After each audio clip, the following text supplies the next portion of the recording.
अस्सलामु अलैकुम वरहमतुल्लाहि वबरकातुह। इन्नल हम्दुलिल्लाह नहमदुहु व नस्तईनुहु व नस्तगफिरुह व नऊज़ु बिल्लाहि मिन शुरूरि अनफुसिना व मिन सय्यिआति अमालिना। मन यहदिहिल्लाहु फला मुदिल्ल लहु व मन युद्लिलहु फला हादिय लहु व अशहदु अन ला इलाहा इल्लल्लाहु वहदहु ला शरीका लहु व अशहदु अन्न मुहम्मदन अब्दुहु व रसूलुहु। या अय्युहल्लज़ीना आमनुत्तक़ुल्लाह हक़्क़ तुक़ातिहि व ला तमूतुन्ना इल्ला व अंतुम मुस्लिमून। या अय्युहन्नासुत्तक़ू रब्बकुमुल्लज़ी ख़लक़कुम मिन नफ़्सिन वाहिदा व ख़लक़ मिन्हा ज़ौजहा व बस्स मिन्हुमा रिजालन कसीरन व निसाअ वत्तक़ुल्लाहल्लज़ी तसाअलून बिही वल अर्हम इन्नल्लाहा काना अलैकुम रक़ीबा।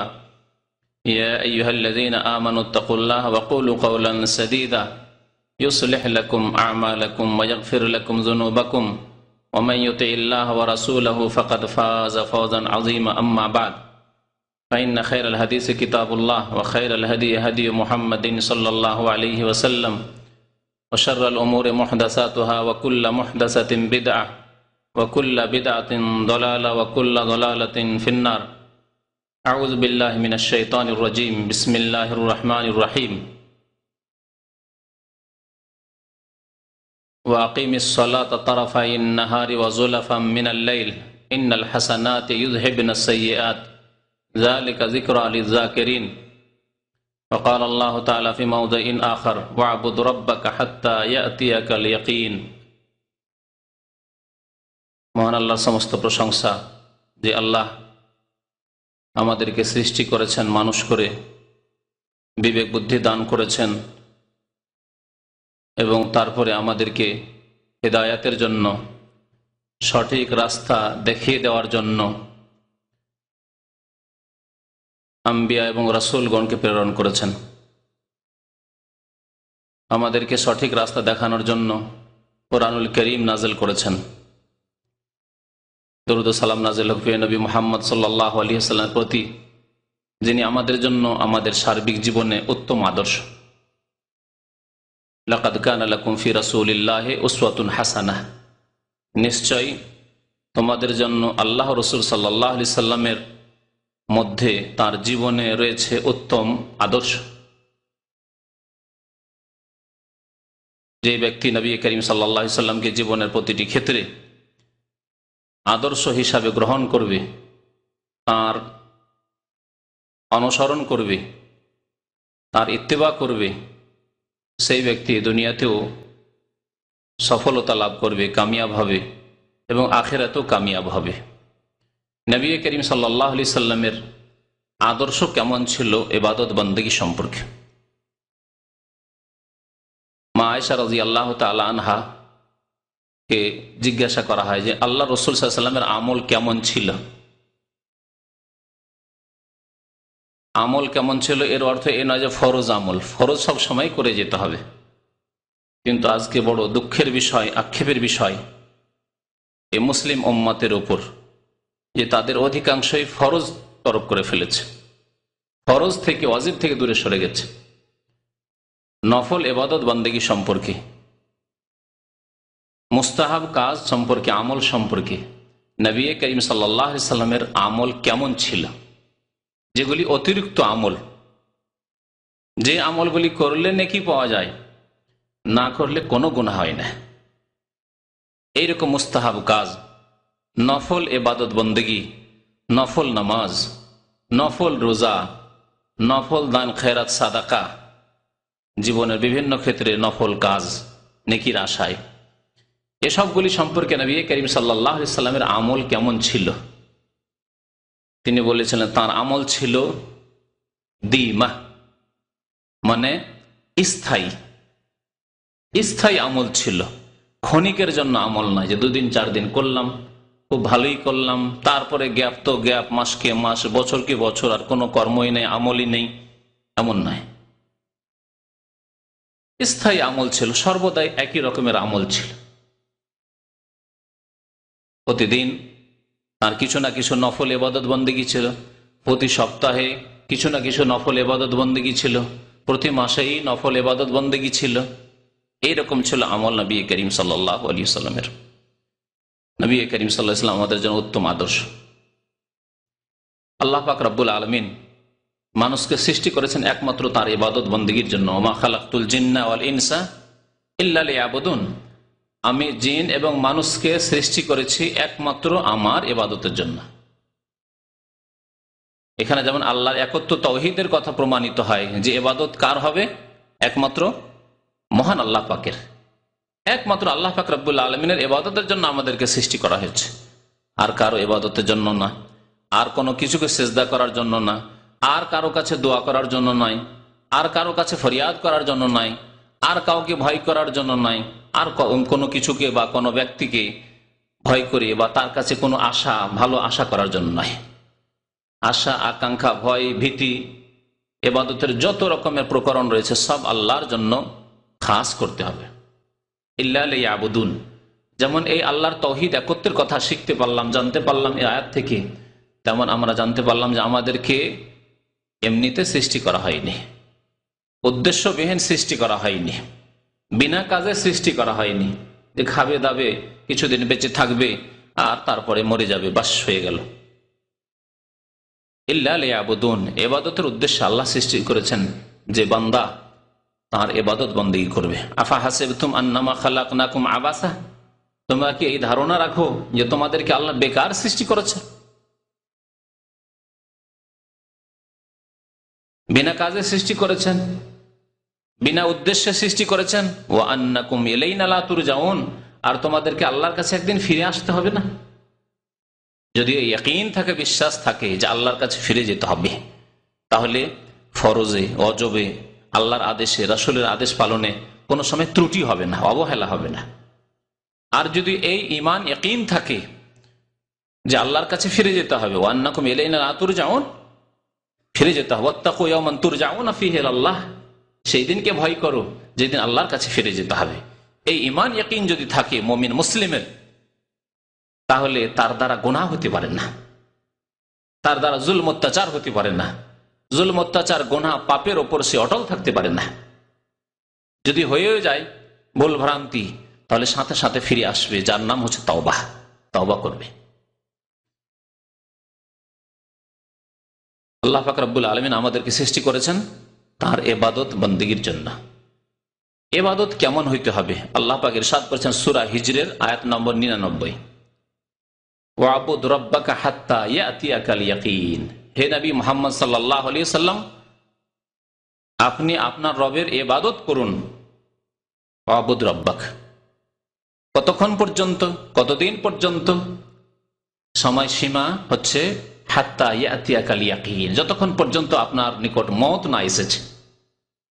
ইয়াকিন মানে হচ্ছে মওত। ইয়াকিন মানে যদি আর কিছু হইতো, যে সুফিজমের, তাসাউফের এমন একটা উচ্চ স্তর, ফানাফিল্লা হয়ে যাওয়া, আর যার পর ইবাদত বন্দেগী মাফ হয়ে যায়, এরকম কথাবার্তা বলে না সেই ভণ্ডরা? তাই যদি হইতো তাহলে সর্বোচ্চ স্তরে কে পৌঁছেছেন? সবচাইতে উঁচা স্তরে ইবাদত বন্দেগী করে কে পৌঁছেছেন? আব্দুল কাদের জিলানী পৌঁছেছেন না মুহাম্মদ রাসূলুল্লাহ পৌঁছেছেন? হ্যাঁ, ইমাম আবু হানিফা পৌঁছেছেন, খাজা মঈনুদ্দিন চিশতি পৌঁছেছেন, শাহজালাল পৌঁছেছেন, আবু বকর সিদ্দিক পৌঁছেছেন, ওমরে ফারুক পৌঁছেছেন, ওসমান রাদিয়াল্লাহু আনহু পৌঁছেছেন, আলী রাদিয়াল্লাহু আনহু পৌঁছেছেন, হাসান হোসেন পৌঁছেছেন। আপনি নিজেই বিচার করুন যে নবী করিম সাল্লাল্লাহু আলাইহি ওয়াসাল্লামের ডানে বামে সামনে যে সাহাবায়ে কেরামদেরকে আল্লাহ পাক নির্বাচিত করেছিলেন এই জন্য যে তার আল্লাহ রাসূল সাল্লাল্লাহু আলাইহি ওয়াসাল্লাম ডান হাত বাম হাত হবেন, ডানে বামে সাথে থেকে আল্লাহ রাস্তায় জীবন দিবেন, প্রাণ দিবেন, সবকিছু কোরবানি করবেন। যদি এই স্তর হাসিল করা কারো পক্ষে সম্ভব হয়ে থাকে, তাদের পক্ষে সম্ভব হয়েছে, তাই না? সর্বোচ্চ স্তর আল্লাহ নৈকট্য লাভ। আর তা করার পরে যদি নামাজ রোজা হজ যাকাত মাফ হয়ে যায়, যা বলে থাকে এক শ্রেণীর পীর ভণ্ডরা, কুফরি কথা এটি, যে এমন একটা স্তর আছে যেখানে আর নামাজ রোজা হজ যাকাত কিছু থাকে না, তখন এটি হচ্ছে তাদের আকীদা বলছি, তাদের একটি কুফরি মতবাদ বলছি। যদি এই হতো তাহলে প্রথম কার মাফ হইতো? নামাজ মুহাম্মদ রাসূলুল্লাহ সাল্লাল্লাহু আলাইহি ওয়াসাল্লাম মাফ হয়ে যেত। এমন উঁচু স্তরে আল্লাহর ইবাদত বন্দেগী করে পৌঁছেছেন, সেখানে মাফ হয়ে যাওয়া উচিত। আর তারপরে যদি কারো মাফ হতো এই উম্মতে, তাহলে মাফ হতো প্রথম খলিফা আবু বকর সিদ্দিক রাদিয়াল্লাহু তাআলা আনহু, তারপরে ওমর, উসমান, আলী, হাসান, হোসেন, অন্যান্য সাহাবায়ে কেরামদের মাফ হতো। তারও মাফ হয়েছে। নবী করিম সাল্লাল্লাহু আলাইহি ওয়াসাল্লামের জীবনী পড়ে দেখুন তো, মৃত্যু শয্যায়, উঠে দাঁড়াতে পারেন না। আব্বাস এবং আলী রাদিয়াল্লাহু আনহুমার কাঁধে ভর দিয়ে কোন রকম করে মসজিদে পৌঁছে দেওয়া হলো। নবীর আশা আকাঙ্ক্ষা যে একবার মসজিদ আমাকে পৌঁছে দেওয়া হোক। শরীরে কোনো বল নেই, পৌঁছে দেওয়া হচ্ছে, দাঁড়িয়ে থাকতে পারছেন না, বসিয়ে দাও আমাকে। বসে গেলেন। আবু বকর সিদ্দিক রাদিয়াল্লাহু তাআলা নামাজ শুরু করে দিয়েছে, সহিহ বুখারী শরীফের হাদিস। নামাজ শুরু হয়ে গেছে, তারপরে গিয়ে নবী সাল্লাল্লাহু আলাইহি ওয়াসাল্লাম বসলেন। বসে বসে নামাজ পড়াচ্ছেন নবী করিম সাল্লাল্লাহু আলাইহি ওয়াসাল্লাম। বাম দিকে বসলেন। আবু বকর সিদ্দিক ইমাম ছিলেন, বাম দিকে বসে গেলেন। তার মানে ইমাম হয়ে গেলেন, যেহেতু নবী করিম সাল্লাল্লাহু আলাইহি ওয়াসাল্লাম পৌঁছে গেলে আর কারো ইমামতি নেই। নামাজ যদিও শুরু হয়ে গিয়ে থাকে, এটি অন্য কারোর জন্য নাই, এটি আমার আপনার জন্য না, যে আমার চাইতে বা আপনার চাইতে কেউ নিম্ন মানের ব্যক্তি, আপনি বড় আলেম একজন, বড় হাফেজ একজন, বড় একজন দিনদার পরেশগার আল্লাহওয়ালা মানুষ, আর আপনার চাইতে একটু নিম্ন ব্যক্তি নামাজ শুরু করে দিয়েছে, সেই জন্য আপনি তার ইমাম হয়ে যাবেন পরে গিয়ে, তা হবে না। এই মাসলা নবী করিম সাল্লাল্লাহু আলাইহি ওয়াসাল্লামের সাথে সাথে নবী করিম সাল্লাল্লাহু আলাইহি ওয়াসাল্লাম আবু বকর সিদ্দিকের নামাজ শুরু হয়ে যাওয়ার পরেও গিয়ে ইমামতি করছেন। আওয়াজ পৌঁছাতে পারছেন না, এমন ক্ষীণ অবস্থা, আওয়াজ পৌঁছাতে পারছেন না। নবী করিম সাল্লাল্লাহু আলাইহি ওয়াসাল্লাম আওয়াজ কে পৌঁছাচ্ছেন? মুকাব্বির, মুকাব্বির বলে না, কে মুকাব্বির হয়ে যাচ্ছেন এখন ইমাম থেকে? আবু বকর সিদ্দিক রাদিয়াল্লাহু তাআলা আনহু উচ্চ স্বরে তাকবীর পৌঁছাচ্ছেন মসজিদ নববীতে। শেষ নামাজ পড়ছেন নবী করিম সাল্লাল্লাহু আলাইহি ওয়াসাল্লাম। আর তারপরে সাহাবায়ে কেরামদের সাথে আর দেখা করার সুযোগ পাননি তিনি, আর মসজিদে যেতে পারেননি। তাহলে শেষ পর্যন্ত নামাজ পড়েছেন নবী করিম সাল্লাল্লাহু আলাইহি ওয়াসাল্লাম। আর শেষ ওসিয়ত করেছেন নবী করিম সালাত, as-সালাত, নামাজ, নামাজকে ছাড়বে না, নামাজ ছাড়বে না, আল্লাহর হক আদায় করবে। আল্লাহর সবচেয়ে বড় হক হচ্ছে নামাজ মুসলিমের উপর। আর বান্দার হক সম্পর্কে সতর্ক করতে গিয়ে বলেছেন, ওমা মালাকাত আইমানুকুম, দাস দাসী, চাকর নকর, যারা কাজের লোক, তোমার অধীনস্থ ব্যক্তি, তাদের সাথে ভালো আচরণ করবে, তাদের উপর জুলম অত্যাচার করবে না। এই দুটি মূল্যবান উপদেশ দিয়ে নবী করিম সাল্লাল্লাহু আলাইহি ওয়াসাল্লাম বিদায় নিয়েছেন। তাহলে আল্লাহর নবী সাল্লাল্লাহু আলাইহি ওয়াসাল্লামের ইবাদত মাফ হলো না। তাহলে ইয়াকিন মানে কোন একটি উচ্চ স্তর ইবাদত বন্দেগীর নয়। ইয়াকিন মানে তাহলে কি? মওত। ইয়াকিন মানে হচ্ছে মওত। তাহলে তোমার ইবাদত তুমি চালিয়ে যাও কতক্ষণ পর্যন্ত? মওত আসা পর্যন্ত। যতক্ষণ মওত আসেনি ততক্ষণ ইবাদত চালিয়ে যেতে হবে। এই জন্য কোন রোগী ব্যক্তির নামাজ মাফ নেই, কোন অসুস্থ ব্যক্তির, মাযুর ব্যক্তির নামাজ মাফ নেই যতক্ষণ পর্যন্ত তার হুঁশ জ্ঞান আছে। নবী করিম সাল্লাল্লাহু আলাইহি ওয়াসাল্লাম বলছেন, রফিয়াল কালাম আন সালাসা, তিন শ্রেণীর মানুষের ওপর থেকে কলম উঠিয়ে নেওয়া হয়েছে। মানে আল্লাহ আর পাকড়াও করবেন না, ধরবেন না, গুনাহ লিখা হবে না, সাজা শাস্তি তাদের হবে না এই অবস্থায় পৌঁছে গেলে। তার মধ্যে একজন হচ্ছে আনিল মজনুনে, যে হুঁশ হারা হয়ে গেছে, পাগল হয়ে গেছে, অথবা সেন্সলেস হয়ে গেছে, বেহুশ হয়ে গেছে, হাত্তা ইউফিকা, যতক্ষণ পর্যন্ত তার হুঁশ জ্ঞান ফিরে না এসেছে। তাহলে যতক্ষণ পর্যন্ত হুঁশ জ্ঞান আছে, যদিও বিছানায় শুয়ে আছেন মরমর অবস্থা, তারপর নামাজ মাফ হয়নি, না আছে মাফ, নামাজ মাফ নাই।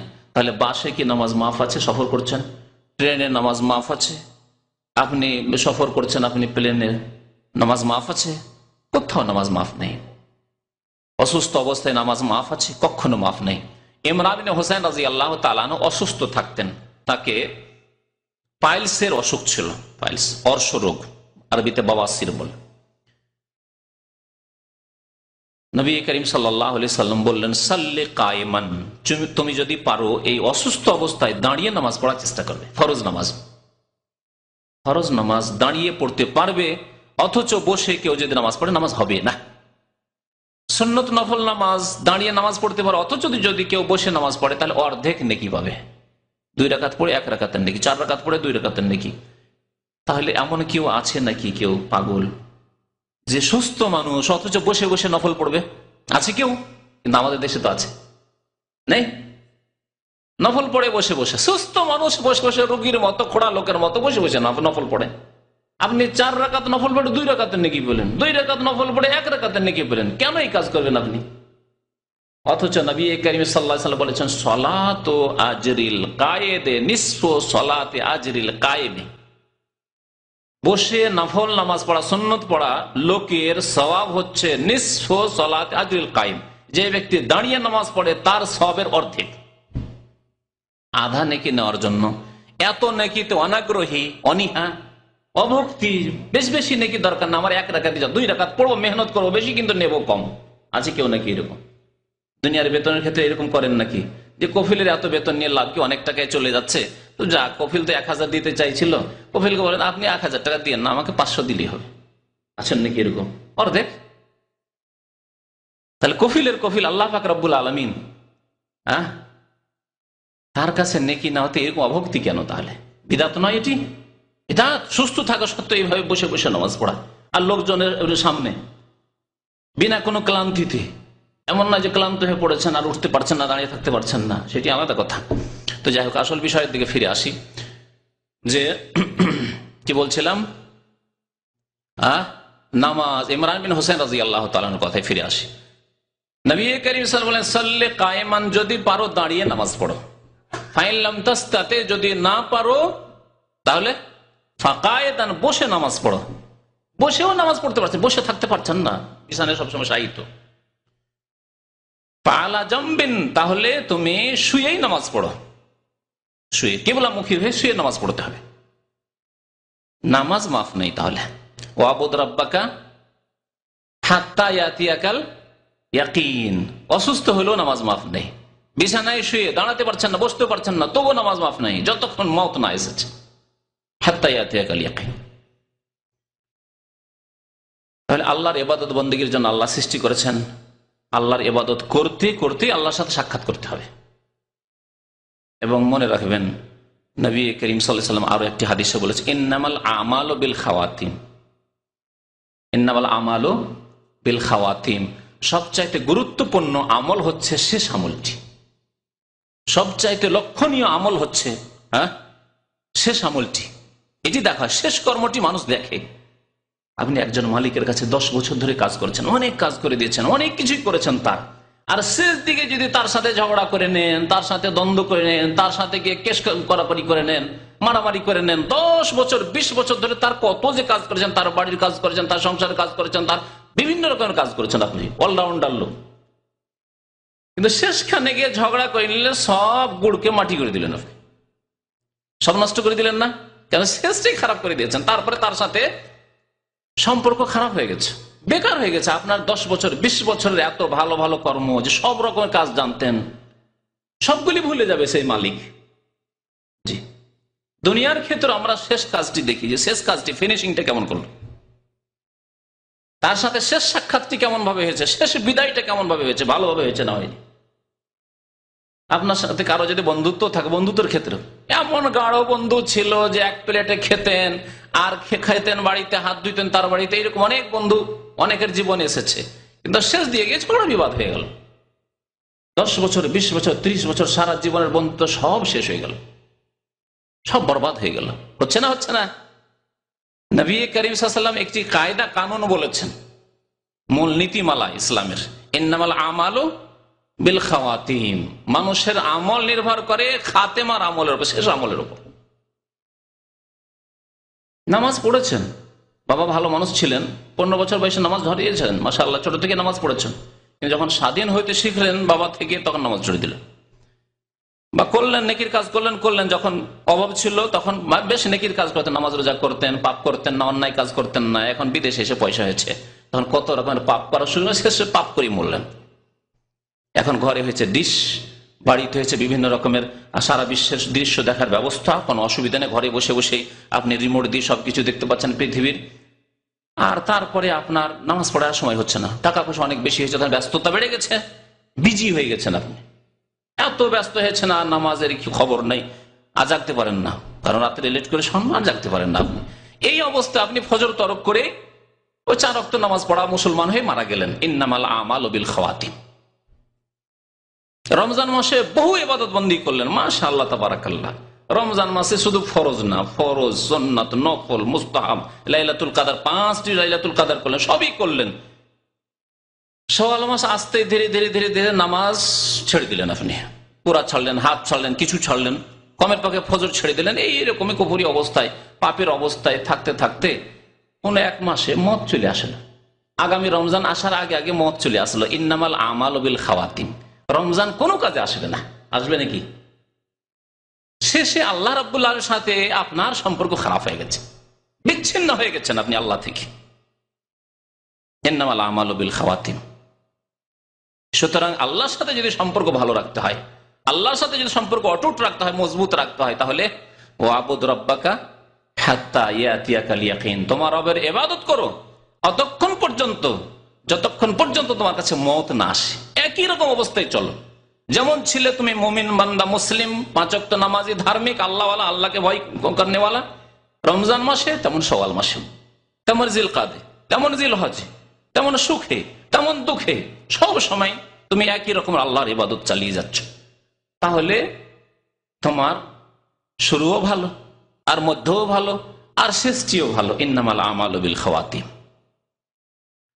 আল্লাহ পাক রব্বুল আলামিন আর একটি আয়াতে ইরশাদ করেছেন, ওয়াকিমিস সালাতা তারফাইন নাহার, নামাজ কায়েম করো দিনের 2 দিকে, সকালে বিকেলে, ওয়াজুলাফাম মিনাল লাইল, এবং রাতের কিছু অংশে। আল্লাহ পাক রব্বুল আলামিন এই 2 কথায় 5 ওয়াক্ত নামাজের দিকে ইঙ্গিত করেছেন স্পষ্টভাবে। কোরআনে কারীম আল্লাহ পাক রব্বুল আলামিন খামস দিয়ে 5 ওয়াক্ত নামাজের কথা বলেননি, তবে ইশারা ইঙ্গিতে এক আয়াত নয়, বেশ কয়েক আয়াতে আল্লাহ পাক রব্বুল আলামিন বলেছেন যে 5 ওয়াক্ত নামাজ রয়েছে, যার ব্যাখ্যা করেছেন প্রিয় নবী মুহাম্মদ রাসূলুল্লাহ সাল্লাল্লাহু আলাইহি সাল্লাম, যার তাফসীর করেছেন নবী করিম সাল্লাল্লাহু আলাইহি ওয়াসাল্লাম। কারণ আল্লাহ তাকে তাফসীর করার ইখতিয়ার দিয়েছিলেন, এই জন্যই প্রেরণ করেছিলেন।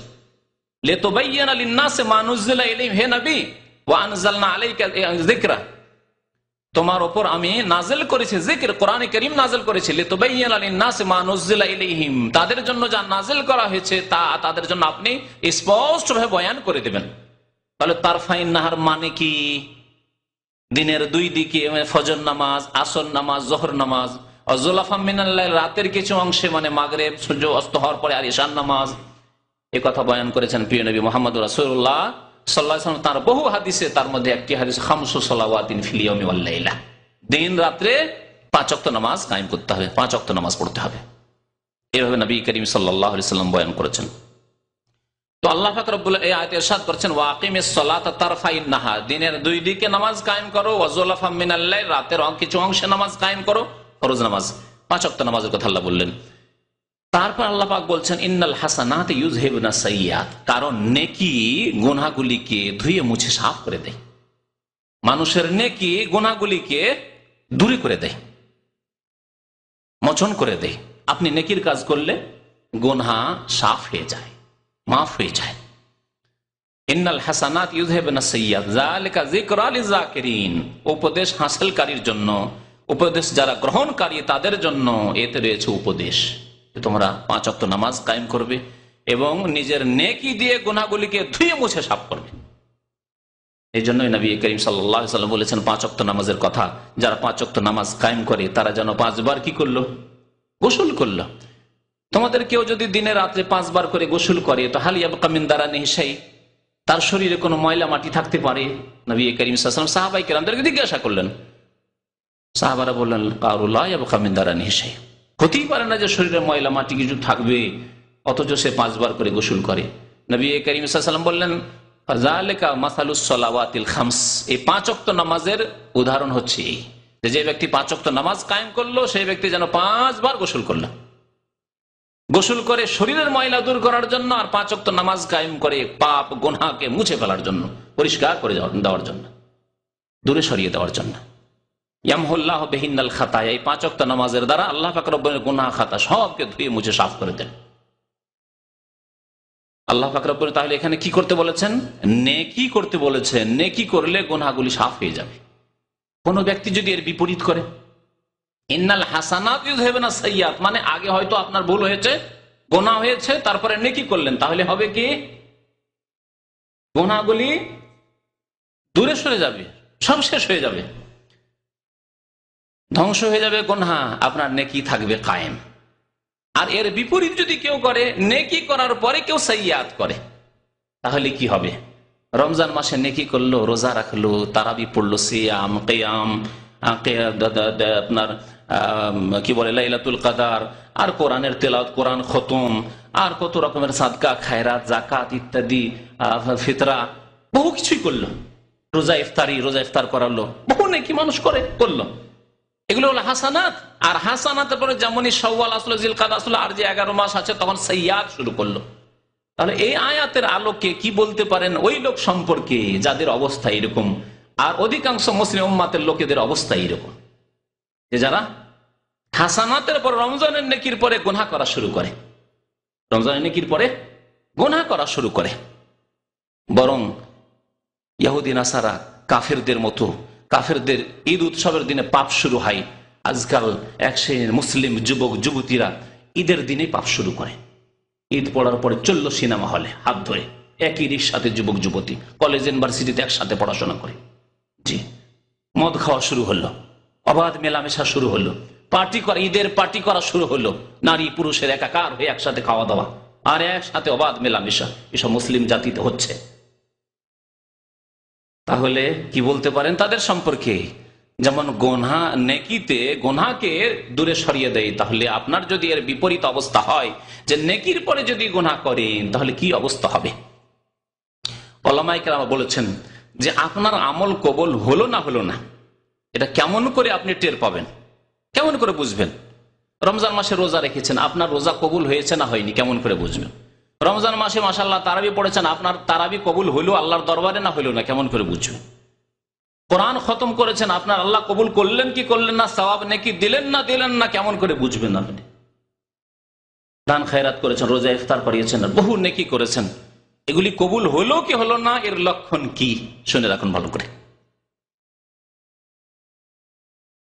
উলামারা বলছেন যে যদি দেখা যায় যে নেকির পরে নেকি করছেন, আপনি নেকির পরে নেকি করছেন, অর্থাৎ রমজানের নেকি করলেন বা যে কোনো সময় নেকি করলেন, হজের নেকি করলেন, হাজী সাহেবরা হজের নেকি করে আসলেন, তারপরে হজ কবুল হলো কি হলো না। এখানে আরেকটি কথা বলি লক্ষণ বলার আগে, যে সাহাবায়ে কেরামরা আল্লাহর দরবারে কবুল হলো কি হলো না এই সম্পর্কে কত যে তারা পেরেশান থাকতেন, কত যে চিন্তিত থাকতেন, তা চিন্তা করার জন্য বলছি। যে তারা 6 মাস ধরে দোয়া করতেন যে আল্লাহ আমাদেরকে সহি সালামতে সুস্থভাবে রমজানে পৌঁছিয়ে দাও, আর রমজান শেষ হয়ে যাওয়ার পরে দীর্ঘ 6 মাস ধরে দোয়া করতেন যে আল্লাহ রমজানের ইবাদত বন্দেগী কবুল করো। 6 মাস কবুল হওয়ার জন্য দোয়া করতেন আল্লাহর দরবারে, যা করলাম আল্লাহ কবুল করো, নামাজ কবুল করো, রোজা কবুল করো, রমজান মাসের তারাবি কবুল করো, কোরআন খতম কবুল করো, দান খায়রাত কবুল করো, ইফতার করলাম কবুল করো, যত করলাম কবুল করো। 6 মাস শুধু দোয়া করতেন কবুল করো আল্লাহ। আর যখন বাকি 6 মাস থাকতো তখন দোয়া করতে লাগতেন আল্লাহ আগামী রমজান পৌঁছে দাও, আল্লাহুম্মা বাল্লিগনা রমাদান। কবুল হওয়ার ব্যাপারটি এত গুরুত্বপূর্ণ তা বোঝার জন্য আরেকটি কথা এখানে জেনে রাখা ভালো। ইব্রাহিম আলাইহিস সালাতু সালাম যখন কাবা ঘর তৈরি করলেন, তার ইখলাসে কোন রকমের ত্রুটি ছিল? কোথায়? শাম দেশে, ইরাকে বাড়ি, ইরাক থেকে হিজরত করেছেন মুহাজির, শাম দেশ সিরিয়া, আর শাম দেশ থেকে আসছেন, পায়ে হেঁটে আসছেন, বন আর জঙ্গল আর মরুভূমি আর পাহাড় সবকিছুকে অতিক্রম করে মক্কাতুল মুকাররমা পৌঁছেছেন। আর আল্লাহর আদেশ হচ্ছে যে এখানে আমার ঘর তৈরি করা, কাবা তৈরি করা। এই ঘরের সারা বিশ্বের মানুষ তাওয়াফ করবে, এখানে এসে হজ করবে, এখানে এসে উমরা করবে। ওয়াযিন ফিন নাস বিল হজ, কাবা ঘর তৈরি হওয়ার পরে আল্লাহ ঘোষণা করতে বলেন ইব্রাহিম আলাইহিস সালামকে যে পাহাড়ের উপর চড়ো, আর চড়ে তুমি ঘোষণা করো। এই কাবা ঘর যখন তৈরি করা শেষ হলো, ওয়াইজ ইয়ারফা ইব্রাহিমুল কাওয়াইদা মিনাল বাইতি ওয়া ইসমাঈল রব্বানা তাকাব্বাল মিন্না ইন্নাকা আনতাস সামিউল আলিম। চিন্তা করেছেন, ইব্রাহিম আলাইহিস সালাম ঘর নির্মাণ করছেন, ইটগুলিকে পাথরগুলিকে সেট করছেন এক একটা করে, আর ইসমাইল আলাইহিস সালাম উঠিয়ে দিচ্ছেন পাথরগুলিকে। ওয়াইজ ইয়ারফা ইব্রাহিমুল কাওয়াইদা মিনাল বাইতি ওয়া ইসমাঈল, ইব্রাহিম আলাইহিস সালাম বাইতুল্লাহর যে ভিত আছে তা নির্মাণ করছেন, আর ইসমাইল আলাইহিস সালাম তার সাহায্য করছেন, আর দুইজনে দোয়া করছেন রব্বানা তাকাব্বাল মিন্না, হে আল্লাহ আমাদের এই খেদমত কবুল করো, আমাদের এই ইবাদত কবুল করো, আল্লাহ আমাদের এই মসজিদে হারাম কবুল করো, আমাদের এই ঘরকে আল্লাহ তুমি কবুল করে নাও। রব্বানা তাকাব্বাল মিন্না ইন্নাকা আনতাস সামিউল আলিম, আল্লাহ তুমি সবকিছু শোনো এবং তুমি সবকিছু জানো, আমাদের অন্তরের কথা জানো, কি উদ্দেশ্যে আমরা ঘর তৈরি করছি। আর তুমি সবকিছু শুনছো, আল্লাহ পাক রব্বুল আলামিন সব দেখছো, আল্লাহ পাক রব্বুল আলামিন। রব্বানা তাকাব্বাল মিন্না ইন্নাকা আনতাস সামিউল আলিম, এই দোয়া কার? ইব্রাহিম আলাইহিস সালাতু সালাম, ইসমাইল আলাইহিস সালাতু সালামের। তাহলে কবুলের ব্যাপারটি কত গুরুত্বপূর্ণ, যে একটি কাজ আপনি করলেন, যদি কবুল না হয় তো একেবারে বেকার হয়ে গেল। এই জন্য ইবাদত যদি কোনো ভালো কাজ আল্লাহর জন্য না হয়, দুনিয়ার জন্য, কোনো দুনিয়ার গরজে হয়, তাহলে সেটা কবুল হবে না। ইবাদত মনে করেই করলেন, কিন্তু যদি সেটি নবীর তরিকায় না হয় তাহলে কবুল হবে না। তার ইবাদতের কবুল হওয়ার ব্যাপারটি কত গুরুত্বপূর্ণ। নামাজ পড়লেন, কবুল হলো না, বেকার হয়ে গেল, নামাজ পড়া না পড়া সমান হয়ে গেল। রোজা রাখলেন, কবুল হলো না, বেকার হয়ে গেল। যাকাত দিলেন, কবুল, লোক দেখানো করেছিলেন, কবুল হলো না, বেকার হয়ে গেল। তারাবি পড়েছিলেন, কবুল হলো না, বেকার হয়ে গেল। কবুলের ব্যাপারটি এত গুরুত্বপূর্ণ। এই জন্য কোরআনে কারীম সূরা মুমিনুনের একটি আয়াত রয়েছে, আল্লাহ পাক রব্বুল আলামিন ইরশাদ করেছেন যে মুমিনদের বৈশিষ্ট্য, ওয়াল্লাযিনা ইউতুনা মা আতাউ ওয়া কুলুবুহুম ওয়াজিলাহ, যে সব লোকেরা আল্লাহর রাস্তায় দান করে, আল্লাহর রাস্তায় দান করে। এখানে দান, খেয়রাত, সাদকার কথা বলা হয়েছে, যাকাতের কথা বলা হয়েছে, এই প্রসঙ্গে বলা হয়েছে। দান করার পরেও কুলুবুহুম ওয়াজিলাহ, ভয়ে ভীত, তাদের হৃদয়, তাদের অন্তর ভয়ে ভীত। সাহাবায়ে কেরাম জিজ্ঞাসা করছেন, ইয়া রাসূলুল্লাহ, তাদের অন্তর ভয়ে ভীত কেন? যারা দান করছে, তারা নেকির কাজ করছে, তাদের অন্তর ভয়ে ভীত কেন? ভয়ে ভীত ওই সব লোকদের যারা করে না, যাদের পাপ আছে, যারা অন্যায় কাজ করে, যারা জুলম অত্যাচার করে, যারা আল্লাহর হক আদায় করে, নামাজ পড়ে না, যারা যাকাত দেয় না, যারা রোজা রাখলো না, তাদের ভয় হওয়া উচিত। কিন্তু যে লোকটি নামাজ পড়লো, যে লোকটি রোজা রাখলো, যে লোক যাকাত দিল, দান খেয়রাত করলো, আর রোজাদারকে ইফতার করালো, তারপরে কুলুবুহুম ওয়াজিলাহ, এ আবার কোন কথা হইল? জি, প্রশ্ন। মুমিনের বৈশিষ্ট্য হচ্ছে যে অন্তর এত ভয়ে ভীত, যেমন আল্লাহর কাছে আশাও রাখে, তেমন এই ভয় রাখে যে কি জানি যদি কবুল না হয়, কি জানি যদি কোনো ভুল ত্রুটি হয়ে যায়।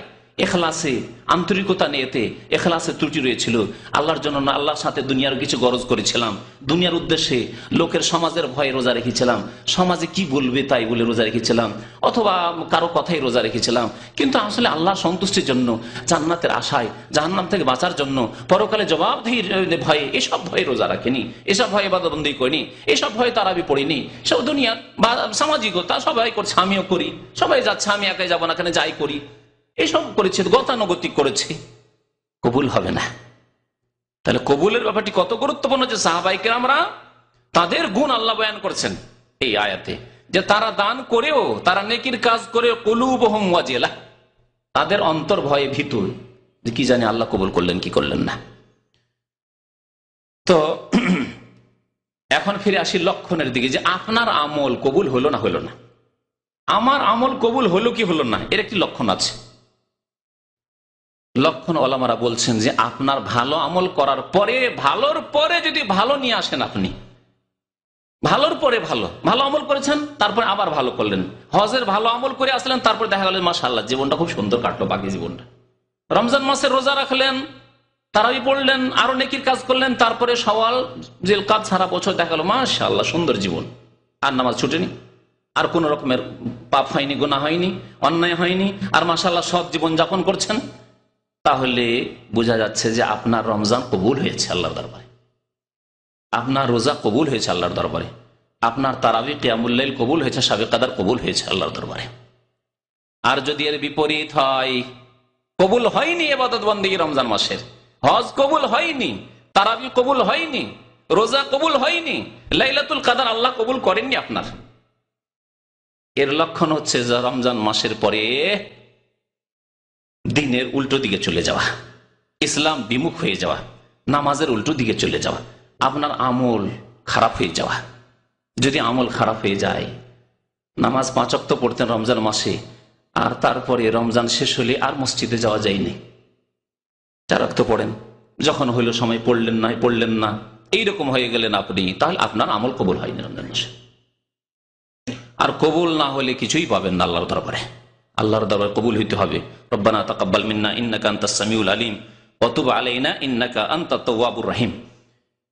রমজান মাসের পরে ইবাদত শেষ হয়ে যায় না, এখন ফরজ ছেড়ে দিয়ে, ফরজের কথা বলছি না, আগেই বলেছি যে ফরজ প্রত্যেক মুসলিমকে করতেই হবে, ফরজ ওয়াজিব কাজ করতেই হবে প্রত্যেক মুসলিমকে।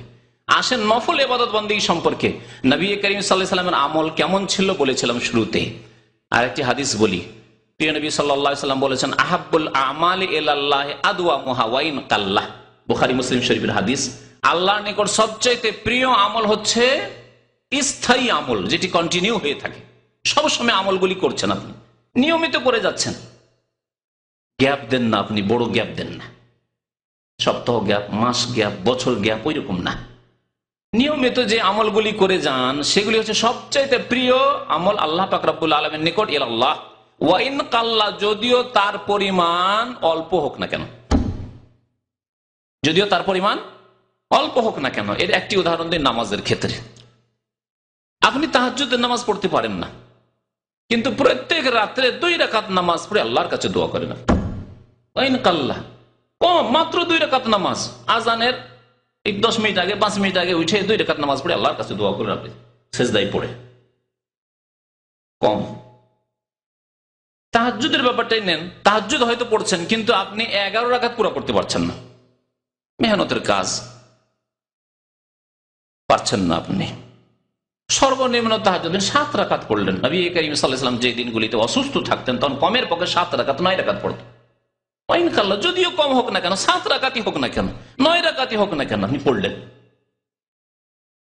নামাজের ক্ষেত্রে এইরকম ইশরাকের নামাজ, দোহা, সালাতুদ দোহা, সকালবেলা, সকাল 9টা 10টা, 8টা 9টা 10টা 11টার মধ্যে, জাওয়ালের আগে, বেশি না, আপনি 4 রাকাত পারলেন না, 8 রাকাত পারলেন না, 2 রাকাত নামাজ পড়ে নিলাম। 2 রাকাত নামাজ, সকালবেলা ডিউটি হয়তো যাচ্ছেন 9টায়, তার আগে 2 রাকাত উযু করে নামাজ পড়ে নিলাম। বা যদি আপনার যে কর্মক্ষেত্রে আছেন, যদি আপনার মালিক পারমিশন দেয়, তাহলে কর্মক্ষেত্রে আপনি 2 রাকাত নামাজ পড়ে নিলাম, নফল নামাজ, দোহার নামাজ, তাসবিহের নামাজ পড়ে না। আহাব্বুল আমালে ইলাল্লাহ, এটা বছরে একবার নয়, মাসে একবার নয়, সপ্তাহে একবার নয়, আদওয়ামুহা, স্থায়ী ভাবে যদি আপনি দৈনিক পারেন, এটি হচ্ছে সবচাইতে ভালো, আল্লাহর নিকটে প্রিয়। রোজার ক্ষেত্রে নেন, রমজান মাসে রোজা রেখে দিলাম, আর 11 মাস কোনো রোজা নেই, প্রিয় আমল নাই। রমজান মাসের রোজা তো ফরজ ছিল, কিন্তু স্থায়ী আমল কোথায় আপনার? তাহলে স্থায়ী আমল হতে হলে প্রত্যেক মাসে কিছু না কিছু রোজা হওয়া উচিত আপনার, নফল রোজা কিছু হওয়া উচিত আপনার।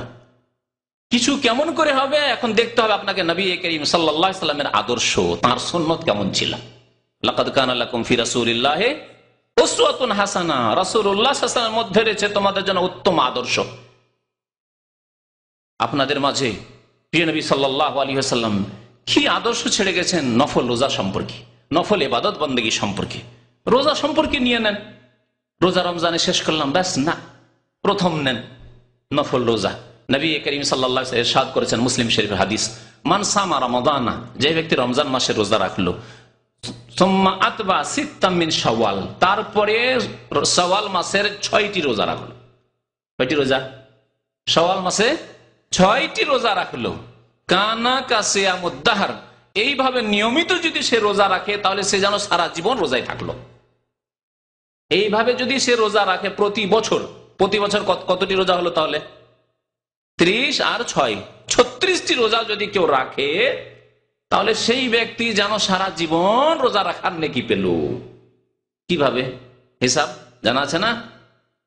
প্রত্যেক আমল সম্পর্কে আল্লাহ পাক রব্বুল আলামিন বলেছেন, মান জা বিল হাসানাতি ফালাহু আশরু আমসালিহা, যেই ব্যক্তি নেকি করে তাকে আল্লাহ কমের পক্ষে 10 গুণ দিয়ে থাকেন, তাকে আল্লাহ 10 গুণ দিয়ে থাকেন। আল্লাহ কোরআনে বলেছেন, হাদিসে রয়েছে, যেটা সর্বনিম্ন নেকি আল্লাহ পাক রব্বুল আলামিন তাকে 700 বাড়াইতে পারেন। ওয়াল্লাহু ইউদাইফু লিমান ইয়াশা, এর বেশিও আল্লাহ বাড়াইতে পারেন। আপনার ইখলাস, আপনার নিষ্ঠা, আপনার আন্তরিকতা, আপনার কাইমনে ইবাদত বন্দেগী, আল্লাহকে পাওয়ার আশা আকাঙ্ক্ষা, আল্লাহ সন্তুষ্টির আশা আকাঙ্ক্ষা, গুনাহ থেকে একেবারে সতর্ক সাবধান, আর নেকির ক্ষেত্রে অত্যন্ত তৎপর। পার্থক্য আছে, 2 জন মানুষ পাশাপাশি থাকলে পার্থক্য হয়, তাহলে এত মানুষের মধ্যে কত ইমানের পার্থক্য আছে, আমলের পার্থক্য আছে, অন্তরী পার্থক্য আছে। তো কমের পক্ষে আল্লাহ পাক রব্বুল আলামিন আপনার আমলের উপর 10 গুণ দেবেন, তাহলে 36 10 কত হয়? 360। তাহলে প্রতি বছরে যদি 36টি রোজা রাখেন তাহলে 360 দিনের রোজার নেকি পেলেন। 360 দিনে 1 বছর। কান্না কাসিয়ামুদ দাহর হলো, মান সামা রমাদানা, যে ব্যক্তি রমজান মাসে রোজা রাখবে, সুম্মা আতবা সিত্তাম মিন শাওয়াল, তারপরে শাওয়াল মাসের 6টি রোজা রাখবে সেই ব্যক্তি যেন সারা জীবন রোজা রাখলো, সিয়ামুদ্দাহর, সারা জীবন ধরে সে রোজার নেকি পেতে থাকলো। আর যদি এক বছরই এই কাজটি করেন, আগামী বছর করলেন না, তাহলে এক বছরের নেকি পেলেন। আগামী বছর আপনি যদি 6টি রোজা না রাখেন, এই নফল রোজা না রাখলেও গুনাহ নেই, কিন্তু রাখলে বড় নেকি রয়েছে। 6×10=60 হলো, 60টি রোজার নেকি পেলেন আপনি।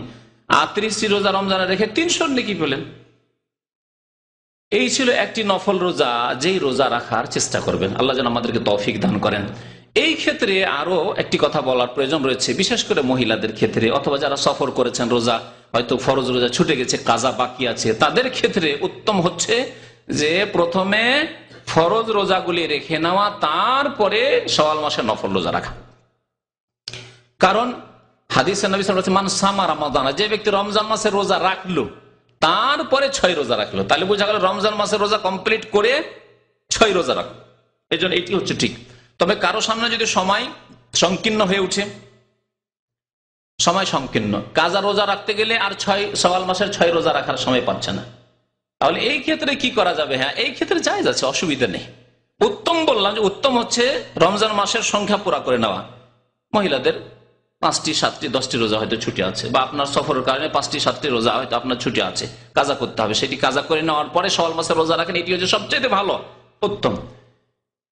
কিন্তু যদি আপনি এই উত্তমের ওপর আমল করতে না পারেন, দেখা গেল যে কাজ খুব ভারী কাজ, আর দিন খুব বড় কষ্ট হচ্ছে রোজা রাখতে, আপনি ভাবছেন যে কাজা রোজাগুলি আছে, আর একটু পৌষ মাঘ মাসে ছোট দিন হবে, ঠান্ডা দিন হবে, তখন রোজাগুলি, বা ছুটির দিন আছে, তখন এই রোজাগুলি আমি রেখে নেব আর ফ্রি সময়। আর শাওয়াল মাসের রোজা তো শাওয়ালেই সারতে হবে, শাওয়াল মাসের রোজা শাওয়াল মাসেই সারতে হবে, এই 30 দিনের মধ্যেই সারতে হবে। আজকে 11 চলে গেল, তাই না? আর এই বাকি যে মাসের কয়েকদিন বাকি আছে, 19 দিন বাকি আছে মোটামুটি, এর মধ্যেই সারতে হবে আপনাকে। কাজার ক্ষেত্রে আল্লাহ পাক রব্বুল আলামিন 11 মাস সময় দিয়েছেন, এই শাওয়াল থেকে শুরু করে আগামী প্রথম রমজান আসার আগে পর্যন্ত, শাবান পর্যন্ত আপনি কাজা করতে পারেন। আপনাকে আল্লাহ এতটা ছাড় দিয়েছেন, 11 মাসের মধ্যে যে কোনো সময় আপনি গ্যাপ দিয়ে হোক, একসাথে হোক, যেভাবে হোক না কেন, আপনি কাজাগুলি আদায় করতে পারেন। তাহলে কাজার জন্য যথেষ্ট সময় রয়েছে। পক্ষান্তরে শাওয়াল মাসের 6 রোজার সময় হচ্ছে সীমিত, সুতরাং এইভাবেও আপনি রাখতে পারবেন। শাওয়াল মাসের এই 6 রোজা সম্পর্কে আরেকটি মাসলা হচ্ছে যে এই রোজাগুলি একটানা রাখতে হবে না গ্যাপ দিয়ে রাখলেও চলবে। এই ক্ষেত্রে ওই রকমই মাসলা যে একটানা যদি কেউ রাখতে পারে এটি ভালো, কারণ আতবাহ বলা হয়েছে, তারপরে পরে রাখলো, আতবা মানে পরস্পর করে যাওয়া, তো পরস্পর যদি করে নিতে পারে সবচেয়ে ভালো, কিন্তু তা করতেই হবে এমন জরুরি নয়। পরস্পর করতে পারলেন না, কিন্তু দেখছেন আমার ছুটি আছে, শুক্রবার ছুটি, সোমবারে ছুটি, বৃহস্পতিবার ছুটি, আমি সেই দিনগুলিতে রেখে নেব, অথবা সপ্তাহে আমি কন্টিনিউ রোজা রাখলে অসুবিধা, আমি সপ্তাহে 2 দিন বা 1 দিন, নবী করিম সাল্লাল্লাহু আলাইহি ওয়াসাল্লাম রোজা রাখতেন সোমবার বৃহস্পতিবার, আমি ওইভাবে রেখে নেব। আর শাওয়াল মাসের 6 রোজার নিয়ত করলাম, অসুবিধা নেই, ইনশাআল্লাহ তাআলা সেভাবে রাখা যেতে পারে গ্যাপ দিয়ে রাখলেও। এই ছিল এক নফল রোজার ইবাদত বন্দেগী। যেসব উত্তম আমল এবং উত্তম ইবাদত রয়েছে তার মধ্যে রোজা একটি অত্যন্ত গুরুত্বপূর্ণ ইবাদত।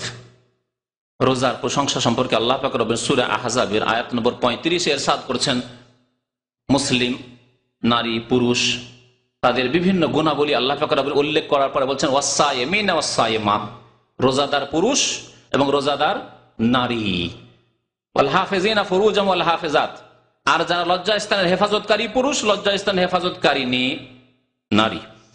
এ বলে আল্লাহ পাক রব্বুল আলামিন তাদের সম্পর্কে বলছেন রোজাদার পুরুষ, রোজাদার নারী, এসব যারা ভালো ভালো গুণে গুণান্বিত সেসব নারী পুরুষ সম্পর্কে আল্লাহ ইরশাদ করেছেন আ'আদাল্লাহু লাহুম মাগফিরাতান ওয়া আজরান আযীমা, তাদের জন্য আল্লাহ পাক রব্বুল আলামিন মার্জনা প্রস্তুত রেখেছেন, আল্লাহর পক্ষ থেকে মার্জনা ক্ষমা প্রস্তুত রয়েছে তাদের জন্য। আর কি রয়েছে? ওয়া আজরান আযীমা, মহা পুরস্কার রয়েছে আল্লাহ পাকের নিকটে, আজরান আযীম, মহা পুরস্কার আল্লাহ রেখেছেন। তাহলে রোজার নেকি খুব বড় নেকি। রোজার ফজিলত সম্পর্কে যথেষ্ট রমজান মাসে শুনেছেন, তার মধ্যে এটি একটি ফজিলত যে রোজার ইবাদত অত্যন্ত গুরুত্বপূর্ণ ইবাদত। সুতরাং এই নফল রোজাগুলি রাখার চেষ্টা করবেন। এই 6 রোজা হলো। আরেকটি নফল রোজা, নবী করিম সাল্লাল্লাহু আলাইহি ওয়াসাল্লাম সোমবারে আর বৃহস্পতিবারে রোজা রাখতেন। নবী করিম সাল্লাল্লাহু আলাইহি ওয়াসাল্লামকে একবার জিজ্ঞাসা করা, ইয়া রাসূলুল্লাহ, আপনি সোমবারে বৃহস্পতিবার রোজা রাখেন। নবী করিম সাল্লাল্লাহু আলাইহি ওয়াসাল্লাম বললেন যে তুরাদুল আমালু ইলাল্লাহি ইয়াউমাল ইসনাইন ওয়া ইয়াউমাল খামিস, সোমবারে এবং বৃহস্পতিবারে আল্লাহ পাক রব্বুল আলমিনের দরবারে সপ্তাহে 2 দিন ফেরেশতারা আমলনামা পেশ করেন, বান্দার আমলনামা কর্মলিপি পেশ করেন, যা রেকর্ড হয়েছে এক সপ্তাহে। সপ্তাহে 2 বার করে পেশ করা হয়, একবার সোমবারে, আবার মঙ্গল বুধ বৃহস্পতিবারের রিপোর্ট বৃহস্পতিবারে পেশ করা হয়।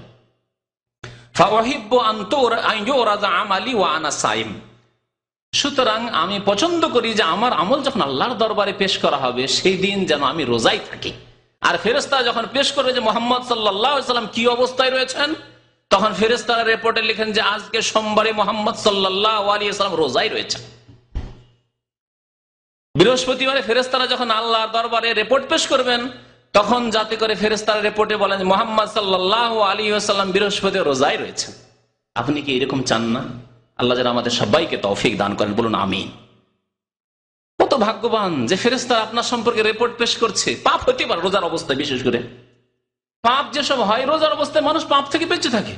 আপনার একটা অনুভূতি আছে আমি এখন রোজায় আছি, কারোর সাথে ঝগড়া করবো না, লড়াই করবো না, গাল দেবো না, মিথ্যা বলবো না, ধোকাবাজি করবো না, অকথ্য ভাষা বলবো না, গীবত করবো না, আমি খারাপ জিনিস দেখবো না। যদিও কারো এরকম পাপ করার অভ্যাস থাকে, কিন্তু রোজার অবস্থায় থাকার কারণে সেই দিন পাপ মুক্ত মোটামুটি।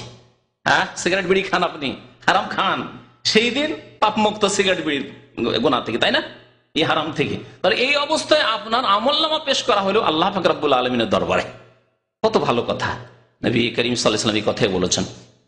আর একটি হাদিসে রয়েছে নবী করিম সাল্লাল্লাহু আলাইহি ওয়াসাল্লামকে জিজ্ঞাসা সোয়েলা রাসূলুল্লাহ আন সিয়াম ইয়াউমিল ইসনাইন, সোমবারের রোজা সম্পর্কে বিশেষ করে একবার নবী করিম সাল্লাল্লাহু আলাইহি ওয়াসাল্লামকে কোন এক সাহাবী জিজ্ঞাসা করেন যে ইয়া রাসূলুল্লাহ, সোমবারে আপনি কেন রোজা রাখেন? তখন তিনি বলেন যাকা ইয়াউমুন ওয়ালিদতু ফীহি, এই এমন দিন সোমবারের দিন যেই দিনে আমার জন্ম হয়েছে, যেই দিন আমার জন্ম হয়েছে। আর একটু বাড়তি রয়েছে সে হাদিসে যে এই দিনে আমাকে নবী করা হয়েছে। এই দিনে প্রথম ওহী এসেছে হীরা পাহাড়ের গুহায়, হচ্ছে জাবালে নূর মক্কায়, যার নতুন নাম পরবর্তীকালে নাম হয়েছে জাবাল নূর।